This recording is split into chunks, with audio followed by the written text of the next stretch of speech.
Hey guys, we're back. Your favorite hosts, Max and Dima, and so we let's just sum up the last round, which was the second round of debate. Some really amazing debate, much better than the first round, I must say. Some really heated debates between Budapest and Istanbul. I thought that round that we streamed for you guys was one of the best ones out there. We don't have the scores out yet for that, but we will definitely tell you once we get it. As for the next round, what will it be, Dima? So it will be the second round of oral interpretation, and we will see teams such as Budapest, Moscow, Sofia, Belgrade, Istanbul, and I think it's Vilnius. So yeah. Looks like we have a guest on the Moody booth. Hey, what's your name? See, this guy stood into the Moody booth. So this is Nikita from Finland. I am indeed. I know this guy. Okay. Nikita Matveyev, remember? Yeah. We interviewed you yesterday. Yesterday, yeah, that's right. It was today. No, I yesterday. know a lot happened, but it's today. No, absolutely yesterday. So, and we heard that you had some problems with your host. Is this true? Definitely not why you're firing me right now. Like, no. My hosts are amazing. Like, hosts, I promise. I actually loved the Georgian food. Like, it was the best thing I've ever eaten in my life. Like, no joking. And we got an amazing room, okay? I'm jealous of actually the apartment that our hosts have, but like, good job. Well, Dima, it looks like the quality of interview is improving too. These people are, they're stepping out of their comfort zones, you know, because that's what the tournament is about, you know, speaking out. It's speech and debate after all. What do you have to ask our special guest? Well, I just want to know how are you doing in this tournament so far, and in what events are you participated already? Oh, both my debate partner and I are participating in debates and impromptu, and surprisingly, it's actually going good. We are, learning on the way, improvising in both events, and yeah, it is going better than expected. Why didn't you expect to be that well? I'm trying to act humble. And so the second rounds of the debates already went through. Do you have any rival teams? Do you have any rivals in this tournament? Like the team that you want to compete the most? That's a very tough question as we're ambitious people. We want to compete against everyone as everyone has extremely different strategies and different ways of presenting themselves, and we want to learn from everyone. So I gotta say, you should watch out for the Sofia team. They are absolutely excelling in everything. Yeah, I just debated them. You just debated them, and do you think you won or lost that one? It was a very close debate. I actually enjoyed it. It was amazing. And I also enjoyed seeing how both my partner and I improved with their help. And yes, I can only say thank you to them. Well, hope you enjoyed your experience here on Kismet Media Broadcast Live. And the final and most important question, what is the weather in Helsinki right now? Rubbish. The weather is rubbish. It's raining and raining constantly. Meanwhile, it's sunny here in Kiev. It's always sunny in Kiev. That's what we're trying to show you here as a hosting school. So you can go to your next event. Wish you the best of luck. Prepare, and we'll be watching you. Thank you. So yeah, thanks for joining the Moody booth. Not to disappoint you. Yes. Who's this? Another guest on the Moody booth.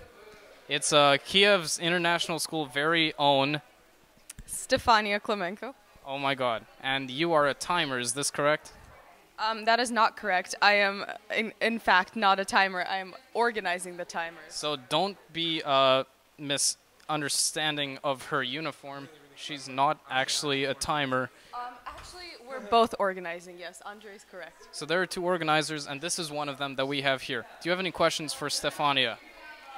Did you have any disagreements so far with your other organizer? So far, no. So far, we have been taking turns in organizing, as it is a very stressful job. And when I am not organizing, I am sleeping, and Andre is organizing. So that is how it works. Well, okay, let's lighten up the mood here. So here on the Moody booth, we like to get our guests moody. So tell me, please. tell me, please, how was your day? What made it okay? What made it okay are all the competitions that I saw, and that is what we're going to be tuning into right now, I guess Kalina said. Well, excellent then. Yeah, so...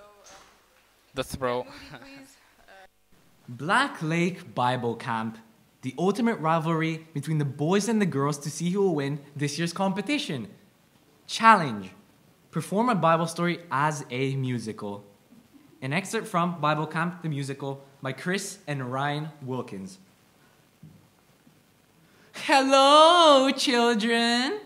Welcome back to Camp Black Lake. My name is Father Hornsby, and along with me, the beautiful Sister Margaret, I will be your director this week. Oh yes, we have so much activities planned for each and every one of you. Why don't you go ahead and introduce yourselves, girls? Okay, my name is Brittany, and this is my 5th year at Black Lake, but my mother came to this camp, and so did my grandmother, so you could basically say it totally runs in our blood.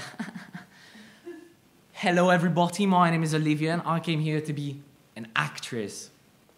Well, Olivia, I keep telling you this is Bible camp and not theater camp, but it was all my parents could afford. I guess my name is Judith, and I don't want to be here. Yes, well, boys, why don't you start off your camp experience by introducing yourselves to the girls?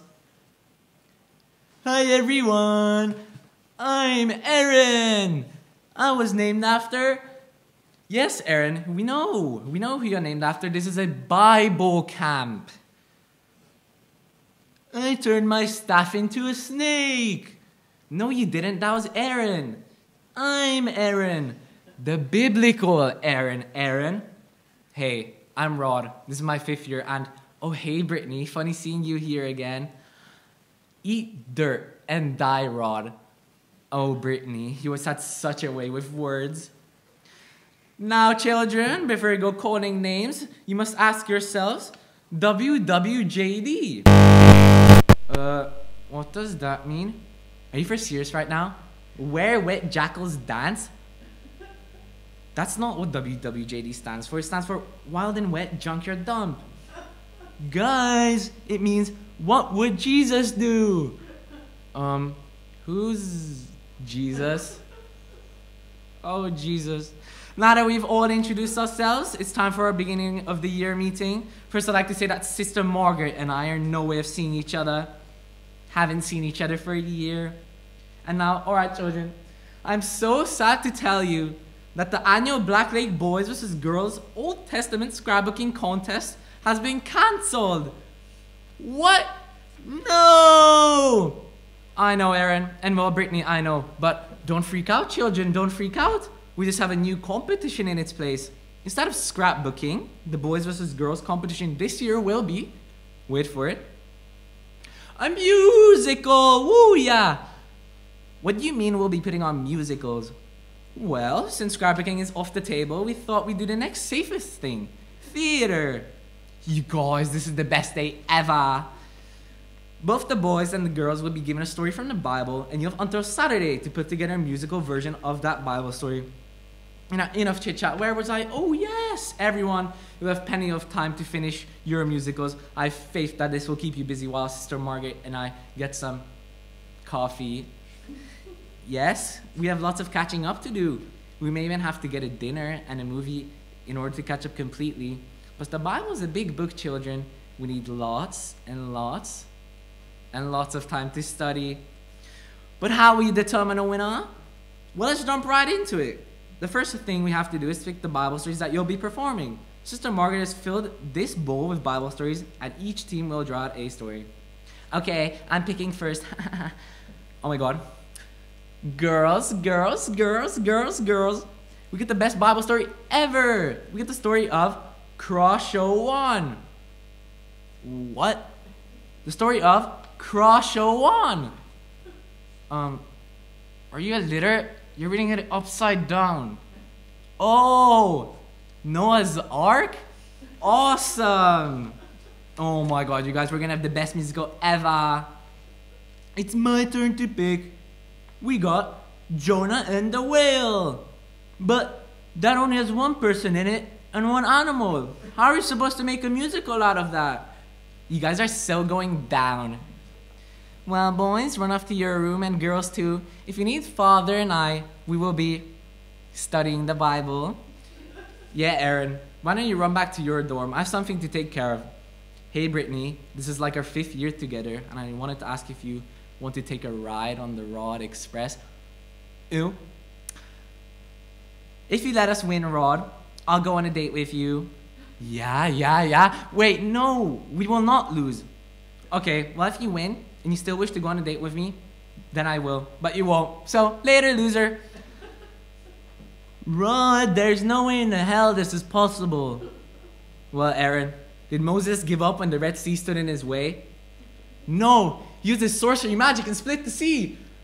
And first things first, I get to be Jonah. I have to be the main character with the most lines to win Brittany's heart. Perfect! That leaves the whale for me! Thank you.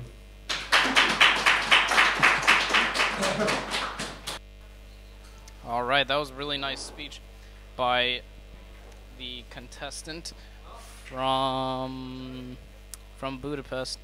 I'd like to say that this round, I see a lot more changing the pitch of your voice to show the different characters, which is really preferable, I guess. So here's the second contestant, who will be from Moscow.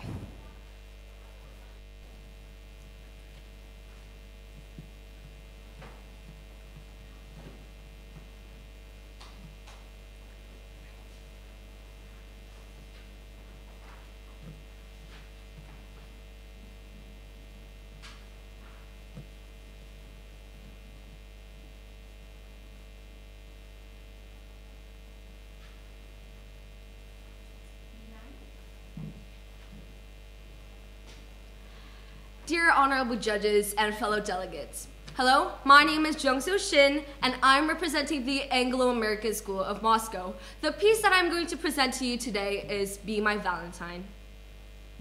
Allison, will you be my Valentine? Allison, this may be a silly question, but Allison, Valentine's Day is a symbol of love, and I thought it was a perfect time to tell you. Whoa, What's that? Writer's block? you could say that. Will you be my Valentine? Did you actually write this?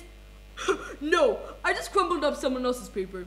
That's good to hear because this is so lame. Really? Will you be my Valentine? That is so elementary. Remember those dorky cards we used to hand out? I thought they were pretty cool. Last year I had these Spider-Man cars and... Last year. Well, maybe it wasn't last year. I don't exactly remember. Maybe it was a few years ago. Let's hope so. But nowadays, if you want to impress a girl, you have to buy her a dozen of roses and a box of chocolates. Dang, what's money for that? I thought I'd just write Allison a heartfelt letter and give her a box of those little candy hearts. You know, the ones that have message on each piece of candy. And I also thought I might find one of those little hearts that said, "Be mine," and tape it to the letter. What do you think? I think you need to ask your parent for a loan and get a dozen of roses and a box of chocolates. For a girl who may not want to be my Valentine? That's lots of money. Question, is she worth it?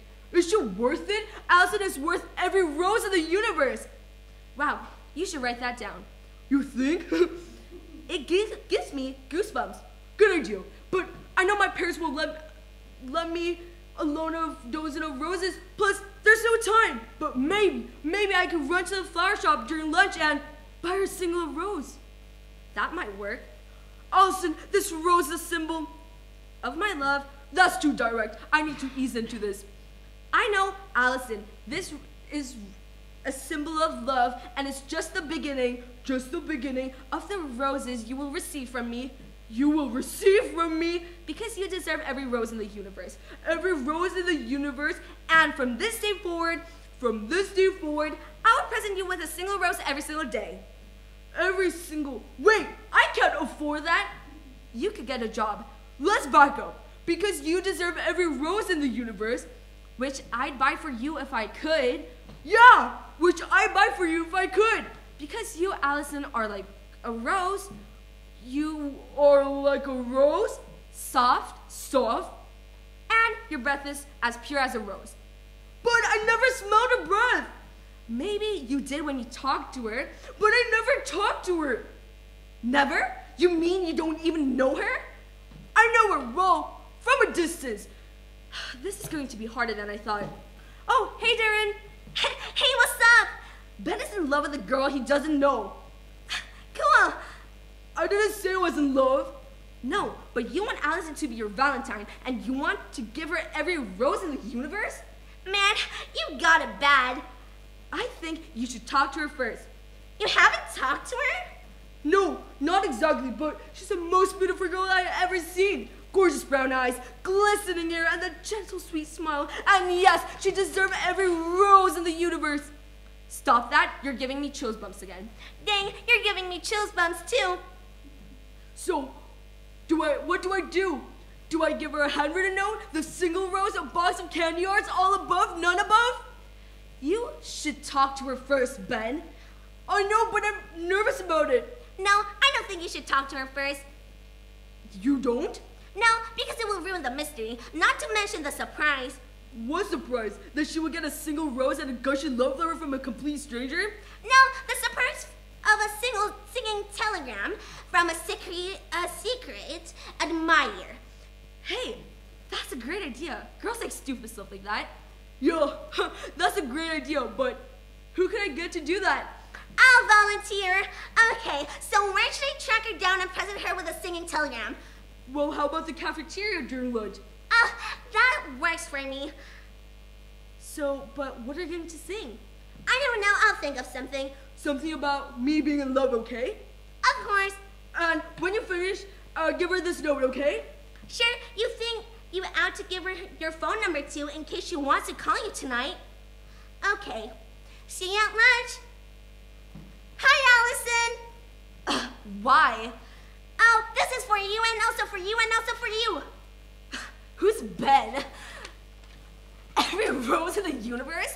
Romantic, huh? Wait, that's not all. When I fall in love, this will be forever. Oh, gosh, I can't remember the rest of it. Let me start over. When I fall in love, it will be forever. Wait, that's no rest of it. When I fall in love, it will be forever. And on this special day, I have a special request. Oh, Allison, will you be my Valentine? Be your Valentine or his? His? Yes.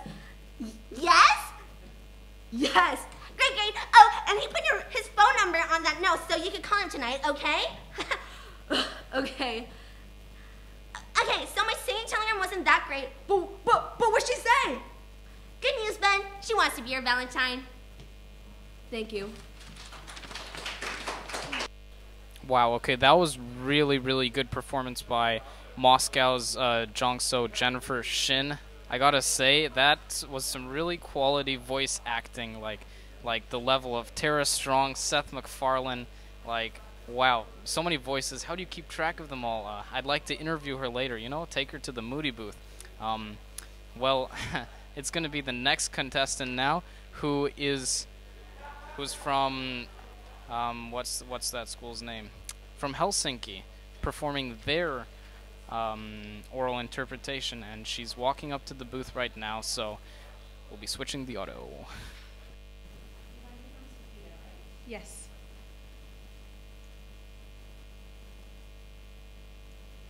Hello, my name is Nicole Lieva, and I'm representing AAS with a piece by Clint Snyder called The World's Best Teacher. On the first day of school, the misbehaving students are expecting the pushover Mrs. Perkins and are carelessly dancing around the classroom. However, when their unexpected new teacher finds her classroom in a state of chaos, she has other plans. She gives them a Russian history lesson in which they learn that Stalin never existed and that Russia is the best country in the world because the women are strong like oaks. Boom, boom, pow, gotta get that boom, boom, pow, gotta get that boom, boom, pow. Hey, who turned off the music? Stop this nonsense. Sit now. I am the one who turned off your little dancey song. Who are you? Where's Mrs. Perkins? I don't know any Mrs. Perkins? She's our teacher. I am your teacher. I am Miss Porstov, and for the next 9 months of your pathetic life, there is only one thing you need to know about me. I don't like you. There will be no more dancey music, no more sugary sweets, and none of these telephones. Could I please have my phone back? Your phone back. Your question is, can you please have your phone back? Yes, please. Oh, you are so polite. Because you are such polite little girl, you can have your phone back. Oh, think When you are dead. But since I am nice and polite too, I'll let you call your mom. Tell her you're not coming home for supper because you're in detention. Mrs. Porchtov, Mrs. Porchtov. It's Miss Porchtov. I am not married anymore. I pushed Mr. Porchtov into train after he making eyes at woman in Moscow. Miss Porchtov, I brought you an apple. I just thought, it must be so difficult being a teacher. And you know what they say, an apple a day keeps the doctor away. You know what else they say?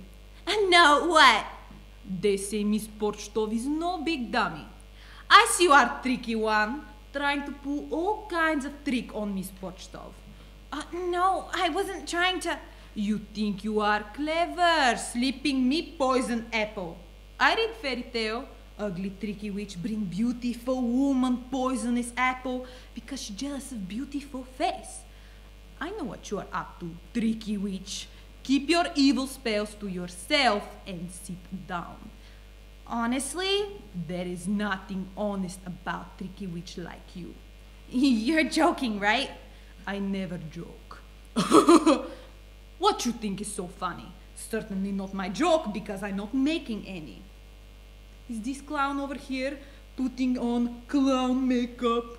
That is what is funny. Little girl who look like clown.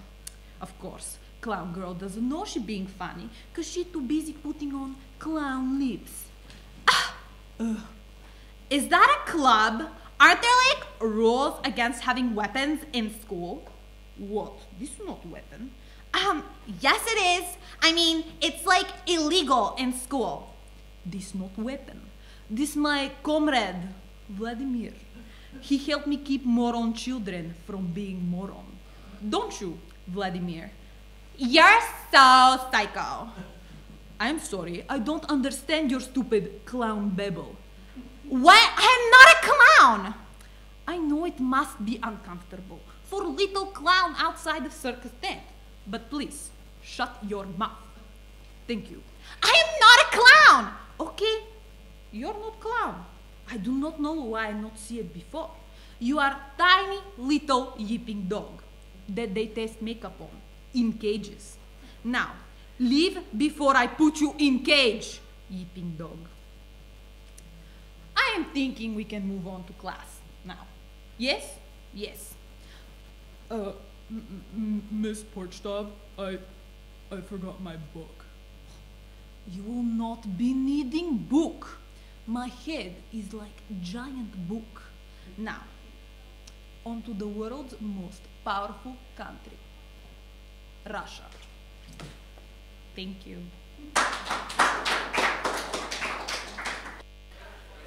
Wow, what an amazing piece of literature was chosen there. So it's both comic and philosophical, and I think the participant did great on hiring and lowering the voice to show different characters. Also, the use of the accents really helped her. I really was engaged in this story. So upcoming next will be a participant for Belgrade. And talking about the participant that just left the podium, I think she used all of the aspects that can lead her to the finals and to actually win the tournament, because when the tone is light, it's more about entertainment also. So now the participant from Belgrade is setting up, and we're about to listen to him. Hello, my name is Kozan Kralovic. I'll be representing the International School of Belgrade by reading an excerpt from Mikhail Bulgakov's seminal work, the master, and Margarita. The ex-choir master was sitting on the seat occupied a short while ago by Ivan Nikolaevich himself. The choir master had now clipped onto his nose an obviously useless pince-nez. One lens was missing and the other rattled in its frame. It made the check-suited man look even more repulsive than when he had shown Berlois the way to the tram lines. With a chill of fear, Ivan walked up to the professor. A glance at his face convinced him that there was not a trace of insanity on it. "Confess, who are you?" asked Ivan grimly. The stranger frowned, looked at the poet as if seeing him for the first time, and answered disagreeably. "No understand. No speak Russian." "He doesn't understand," put in the choir master from his bench, although no one had asked him. "Stop pretending," said Ivan threateningly, a cold feeling growing in the pit of his stomach. "Just now you spoke Russian perfectly well. You're no German and you're no professor. You're a spy and a murderer. Show me your papers," cried Ivan angrily. The enigmatic professor gave him his already crooked mouth a further twist and shrugged his shoulders. "Look here, citizen," put in the horrible choir master again. "What do you mean by upsetting this foreign tourist? You'll have the police after you." The dubious professor put on a haughty look, turned and walked away from Ivan, who felt himself beginning to lose his head. Gasping, he turned to the choir master. "Hey, you! Help me arrest this criminal. It's your duty!" The choir master leaped eagerly to his feet and belled. "What criminal? Where is he? A foreign criminal?" His eyes lit up joyfully. "That man! Oh, if he's a criminal, the first thing to do is shout, 'Stop, thief!' Otherwise he'll get away. Come on, let's shout together." And the choir master opened his mouth wide. The stupefied Ivan obeyed and shouted, "Stop, thief!" But the choir master had fooled him by not making any sound. Ivan's lonely, hoarse cry was worse than useless. A couple of girls dodged him, and he heard them say, "Drunk?" "So, you're in a league with him, are you?" shouted Ivan, helpless with anger. "Make fun of me, would you? Out of my way!" Ivan set off towards his right, and the choir master did the opposite, blocking his way. Ivan moved leftward, the other to his right, and the same thing had happened. "Are you trying to get in my way on purpose?" screamed Ivan, infuriated. "You're the one! I'm going to report to the police. Out of my way!" Ivan tried to grab the choir master by the sleeve, missed and found himself grasping nothing. It was as if the choir master had been swallowed up by the ground. With a groan, Ivan looked ahead and saw the hated stranger. He had already reached the exit leading to Patriarch Street and was no longer alone. The weird choir master had managed to join him. But that was not all. The third member of the company was a cat, the size of a pig, black suit, and with luxuriant cavalry officer's whiskers. The threesome was walking towards Patriarch Street, the cat trotting along on its hind legs. As he set off after the villains, Ivan realized at once that it was going to be very, very hard to catch them up. In a flash, the three of them were across the street and onto Spiridonovka. Ivan quickened his pace, but the distance between him and the quarry grew no less. Before the poet had realized it, they had left the quiet Spiridonovka and were approaching Nikita Gate. Where his difficulties increased, there was a crowd, and to make matters worse, the evil band had decided to use the favorite trick of bandits on the run and split up. With great agility, the choir master jumped on board a moving bus bound for Arbat Square and vanished. Having lost one of them, Ivan concentrated his attention on the cat and so saw how the strange animal walked up to the platform of an A-tram waiting at a stop.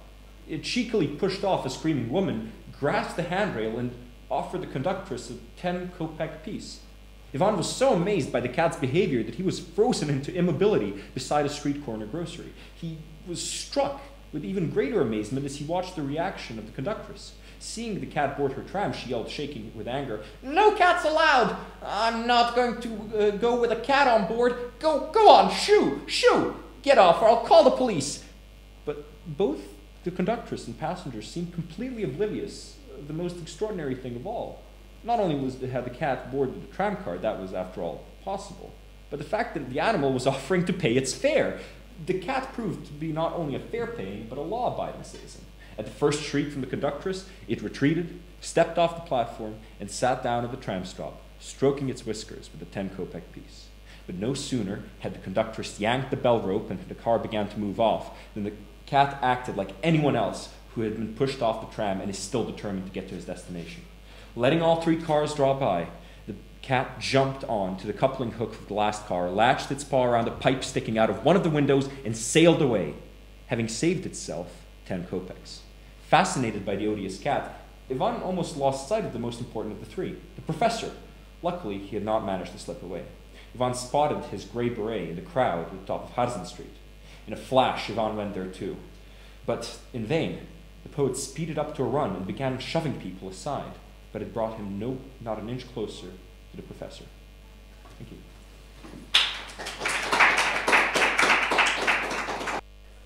Wow, that was an interesting performance from E8 Belgrade. An interesting choice too, Master and Margarita. This year, oral interpretation is supposed to be light.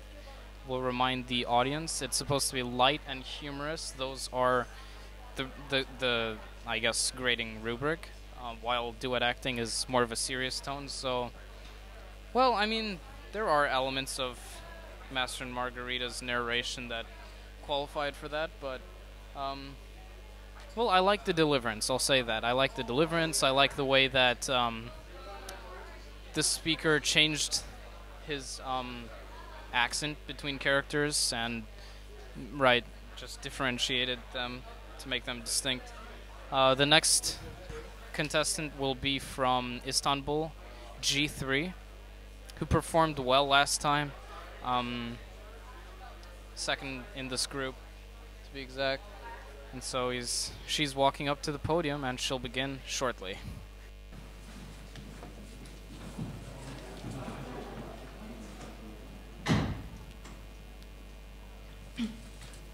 My name is Ara Thomas Sargent, G3, and I am representing IICS. For my OI, I will be performing an excerpt from Mark Twain's A Connecticut Yankee in King Arthur's Court. I was so tired that even my fears were not able to keep me awake long. I seemed to have been asleep a very long time. My first thought was, well, what an astonishing dream I've had. I reckon I've only waked up just in time to keep from being hanged or drowned or burned or something. I'll nap again till the whistle blows, and then I'll go down to the arms factory and have it out with Hercules. But just then I heard the harsh music of rusty chains and bolts. A light flashed in my eyes, and that butterfly Clarence stood before me. I gasped with surprise. My breath almost got away from me. "What?" I said. "You here yet? Go along with the rest of the dream. Scatter." But he only laughed in his light-hearted way and fell to making fun of my sorry plight. "All right, let the dream go on. I'm in no hurry." "Prithee, what dream?" "What dream? Why, the dream that I'm in Arthur's court, a person who never existed, and that I'm talking to you, who are nothing but a work of imagination." "Oh, la, indeed, and is it a dream that you're to be burned tomorrow?" "Answer me that." The shock that went through me was distressing. I now began to reason that my situation was in the last degree serious, dream or no dream, for I knew by past experience of the lifelike intensity of dreams that to be burned to death, even in a dream, would be very far from being a jest, and was a thing to be avoided by any means, fair or foul, that I could contrive. So I said beseechingly, "Ah, Clarence, good boy, only friend I've got, for you are my friend, aren't you? Don't fail me. Help me to devise some way of escaping from this place." "Oh, now do but hear thyself. Escape? Why, man, the corridors are in guard and keep of men-at-arms." No doubt. But how many, Clarence? Not many, I hope." "Full a score. One may not hope to escape." After a pause, hesitatingly. "And there be other reasons, and weightier." "Other ones? What are they?" "Well, they say—" "Oh, but I daren't, indeed I daren't." "Why, poor lad, what is the matter? Why do you blench? Why do you tremble so?" "Oh, in sooth, there is need. I do want to tell you, but—" Come, be brave, be a man, speak out, there's a good lad." He hesitated, pulled one way by desire, the other way by fear. Then he stole to the door and peeped out, listening, and finally crept close to me and put his mouth to my ear and told me his fearful news in a whisper, and with all the cowering apprehension of one who was venturing upon awful ground and speaking of things whose very mention might be frighted with death. "Merlin in his malice has woven a spell about this dungeon, and there bides not the man in these kingdoms that would be desperate enough to essay to cross its lines with you. Now, God pity me, I have told it. Ah, be kind to me, be merciful to a poor boy who means thee well, for an thou betray me, I am lost." I laughed, the only really refreshing laugh I'd had for some time, and shouted, "Merlin has wrought a spell? Merlin forsooth, that cheap old humbug, that maundering old ass. Pure bosh, the silliest bosh in the world. Why, it does seem to me that of all the childish, idiotic, chuckle-headed, chicken-livered superstitions that ever... Oh, damn, Merlin! But Clarence had slumped to his knees before I'd half finished, and he was like to go out of his mind with fright. Oh, beware! These are awful words. Any moment these walls may crumble upon us if you say such things. Oh, call them back before it is too late. Now, this strange exhibition gave me a good idea and set me to thinking. If everybody about here was so honestly and sincerely afraid of Merlin's pretended magic as Clarence was, certainly a superior man like me ought to be shrewd enough to contrive some way to take advantage of such a state of things. I went on thinking, and I worked out a plan. Then I said, "Get up, pull yourself together, look me in the eye." Do you know why I laughed? "No, but for our blessed lady's sake, do it no more." Well, I'll tell you why I laughed. Because I'm a magician myself. Thou! The boy recoiled a step and caught his breath, for the thing hit him rather sudden, but the aspect which he took on was very, very respectful. I took quick note of that. It indicated that a humbug didn't need to have a reputation in this asylum. People stood ready to take him at his word without that. I resumed. I've known Merlin 700 years, and he... 700? Don't interrupt me. He has died and come alive again 13 times and traveled under a new name every time. Smith, Jones, Robinson, Jackson, Peters, Haskins, Merlin. A new alias every time he turns up. I knew him in Egypt 300 years ago, and I knew him in India 500 years ago. He's always blethering around in my way everywhere I go. He makes me tired. He don't amount to shucks as a magician. Knows some of the old common tricks, but has never got beyond the rudiments, and never will. Dear me, he oughtn't set up for an expert. Anyway, not where there's a real artist. Now look here, Clarence. I'm going to stand your friend, and in return, you must be mine. I want you to do me a favor. I want you to get word to the king that I'm a magician myself and the supreme grand high yuckamuck and head of the tribe at that. And I want him to be made to understand that I'm just quietly arranging a little calamity here that will make the fur fly in these realms if Sir Kay's project is carried out and any harm comes to me. Will you get that to the king for me? Thank you. Okay, that was a nice performance by G3 from Istanbul. Okay, and the contestant from Vilnius going up immediately.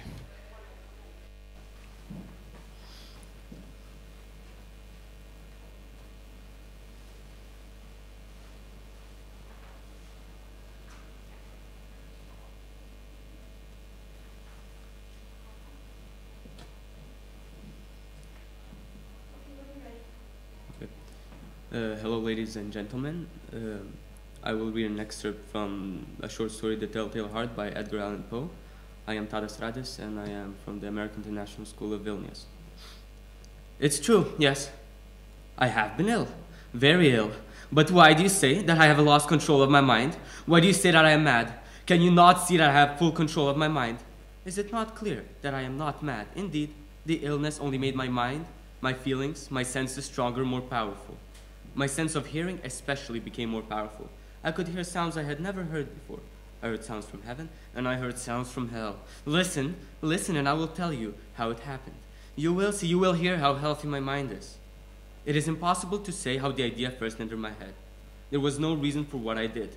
I did not hate the old man. I even loved him. He had never hurt me. I did not want his money.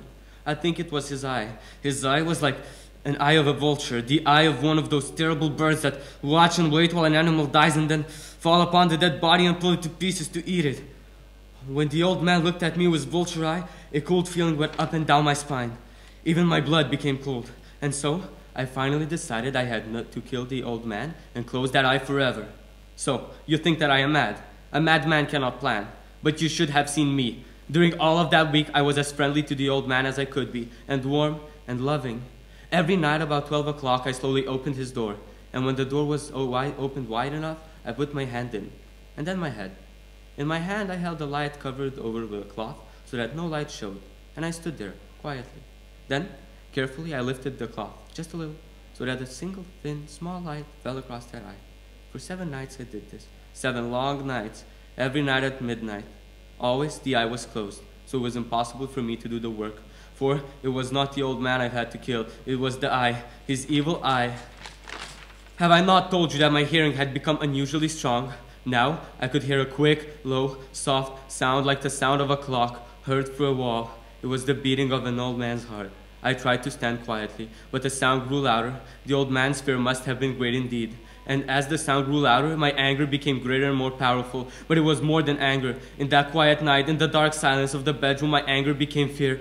For the heart was beating so loudly that I was sure someone must hear. The time had come. I rushed into the room crying, "Die! Die!" The old man gave a loud cry of fear as I fell upon him and held the bed covers tightly over his head. Still, his heart was beating, but I smiled as I felt that success was near. For many minutes, that heart continued to beat. But at last, the beating stopped. The old man was dead. I took away the bed covers and held my ear over his heart. There was no sound. Yes, he was dead. Dead as a stone. His eye would trouble me no more. So, I am mad, you say. You should have seen how careful I was to put the body where no one could find it. First, I cut off the head, then the arms and the legs. I was careful not to let a single drop of blood fall on the floor. I pulled up free of the boards that formed the floor and put the pieces of the body there. Then, I put the boards down again, carefully, so carefully that no human eye could see that they had been moved. As I finished this work, I heard that someone was at the door. It was now 4 o'clock in the morning, but still dark. I had no fear, however, as I went down to open the door. 3 men were at the door, 3 officers of the police. One of the neighbors had heard the old man's cry and had called the police. These 3 had come to ask questions and to search the house. I asked the policeman to come in. The cry, I said, was my own, in a dream. The old man, I said, was away. He had gone to visit a friend in the country. I took them through the whole house, telling them to search it all, to search well. I let them, finally, into the old man's bedroom. As if playing a game with them, I asked them to sit down and talk for a while. My easy, quiet manner made the policeman believe my story. So they sat, talking with me in a friendly way. But although I answered them in the same way, I soon wished they would go. My head hurt, and there was a strange sound in my ears. I talked more and faster. The sound became clearer, and still they sat and talked. Suddenly, I knew that the sound was not in my ears. It was not just inside my head. At that moment, I must have become quite white. I talked still faster and louder, and the sound too became louder. It was a quick, low, soft sound like the sound of a clock heard through a wall. A sound I knew well. Louder it became and louder. Why did the man not go? Louder! Louder! I stood up and walked quickly around the room. I pushed my chair across the floor to make more noise, to cover that terrible sound. I talked even louder, and still the men sat and talked and smiled. Was it possible that they could not hear? No! They heard! I was certain of it. They knew! Now it was they who were playing a game with me. I was suffering more than I could bear from their smiles and from that sound. Louder! Louder! Louder! Suddenly, I could hear it no longer. I pointed at the boards and cried, "Yes, yes, I killed him! Pull up the boards and you shall see. I killed him, but why does his heart not stop beating? Why does it not stop?" Thank you.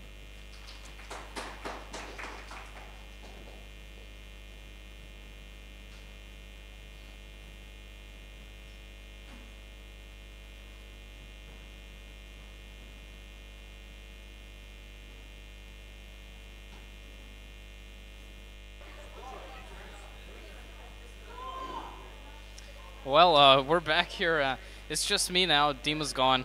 Well, as you just saw, some oral interpretation. Now, the things that we just saw, not all of them were light, so perhaps it's not supposed to be only light, strictly. In any case, they gave a good performance. This was the second round, better than the first round. More distinction between the characters of different, the voices of the characters, pardon me. So let's show you some more interviews that we took earlier today. Hope you enjoy.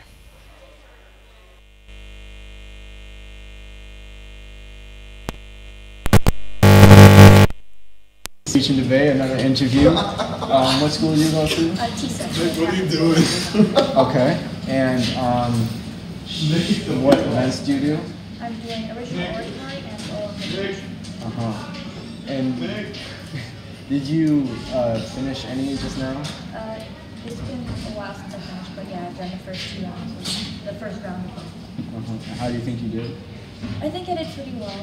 I probably was patient and speak too fast. You did it. Yeah. So how do you deal with this nervousness? I don't know how. I have a fidget that helps me calm down sometimes, but don't know, I'm trying to read it and go as slowly as I can and just force myself to go as slowly as I can so that when I read it again and when I'm presenting, it's more natural and I'm not presenting slowly. It's a good technique. Well, thank you for the interview. I'm here with the Shrishti Gumaraja, the famous one. And I can't believe I'm doing this right now, so I am going to get her autograph later. But besides the fact, how did your speech go? She just gave a speech recently. I think it went okay. It's about arguing with your parents, and my mom was in the audience, so pretty good. Well, very interesting. So she was judging you? No, she was just watching. Oh, very interesting. And do you think you made it to the finals? I don't know. We'll have to see. Huh. And were you nervous? Yeah, I was really nervous. Did you sleep last night? Not really. Sure, my name is Rosher. So, what school did you go to? I went to the Anglo-American School of Moscow. And what events did you do? I am participating in oral interp and duet acting. How did you feel? Do you think you did well, bad? I think I did pretty good on my oral interp, but I panicked a little on my duet acting, but I think overall I did fairly well. He's confident. I like that. Try to be. And action. So, what's your name? My name's Kylie. What school do you go to? Moscow. AS. Okay, and what events have you done so far? I've done oral intern and duet acting. How nervous were you? On a scale from 1 to 10, probably like a 4.5. Confident. So, how was the competition? In my opinion, I mean, this is my first year, so what I saw, the competition was decently good. There were some shaky groups, but I think that everybody was good. Okay. And what do you think of your hosts?